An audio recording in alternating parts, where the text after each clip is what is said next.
स्वागत है आपका हमारे चैनल इंस्पायर्ड एसके बोधी पे। आज हम जानेंगे एक कहानी द्वारा हमेशा खुश कैसे रहे। तो आइए कहानी द्वारा समझते हैं। इससे पहले आप कहानी में व्यस्त हो जाए, आप हमारे चैनल को सब्सक्राइब जरूर करें।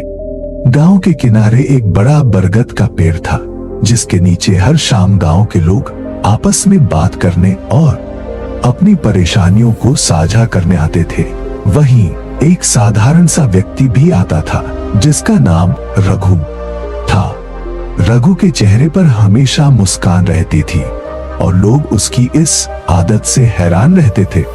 एक दिन गांव के कुछ लोग रघु के पास गए और बोले, तुम्हें देखकर लगता है तुम्हारे जीवन में कोई परेशानी ही नहीं है, हमेशा मुस्कुराते रहते हो, जैसे तुम्हें किसी चीज की चिंता ही ना हो।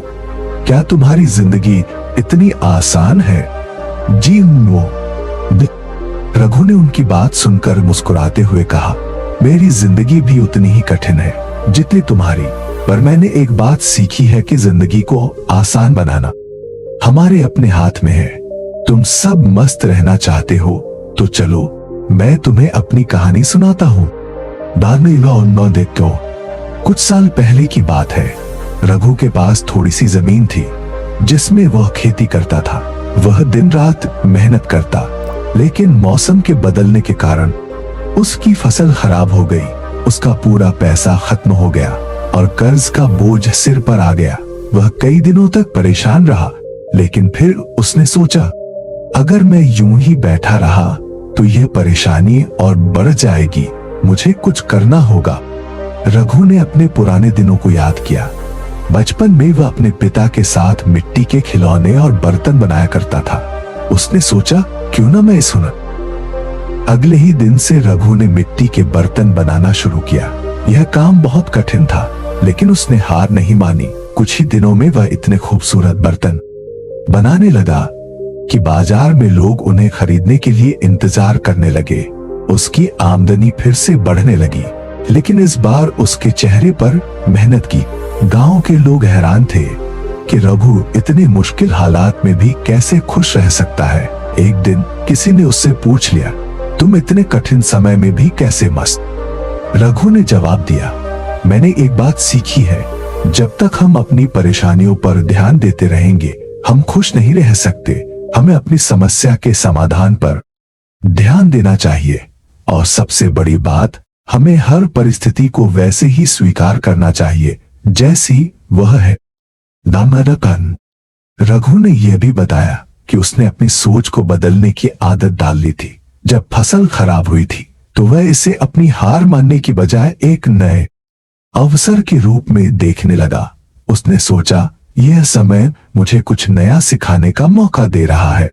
धीरे धीरे रघु ने यह समझ लिया कि जिंदगी की हर परेशानी में एक नया सबक छुपा होता है। उसने अपनी छोटी छोटी खुशियों को संजोना शुरू किया। सुबह की ताजी हवा में टहलना, नदी के किनारे बैठकर शांत समय बिताना और दूसरों की मदद करना, ये सब उसे मस्त रहने में मदद करते थे।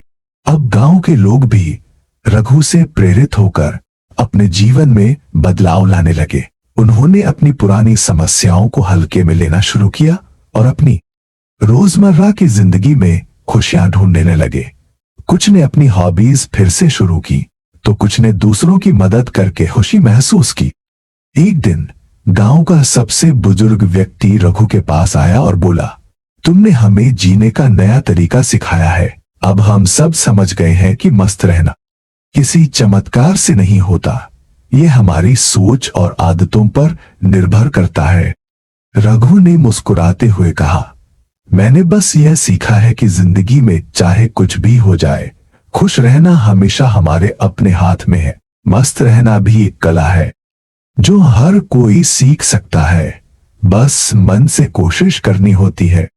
बरगद के नीचे बैठे लोग अब रघु की कहानी को याद करते और अपनी जिंदगी में उसी मस्ती और मुस्कान को अपनाने की कोशिश करते। गांव धीरे धीरे पहले से ज्यादा खुशहाल और मस्त रहने वालों का गांव बन गया।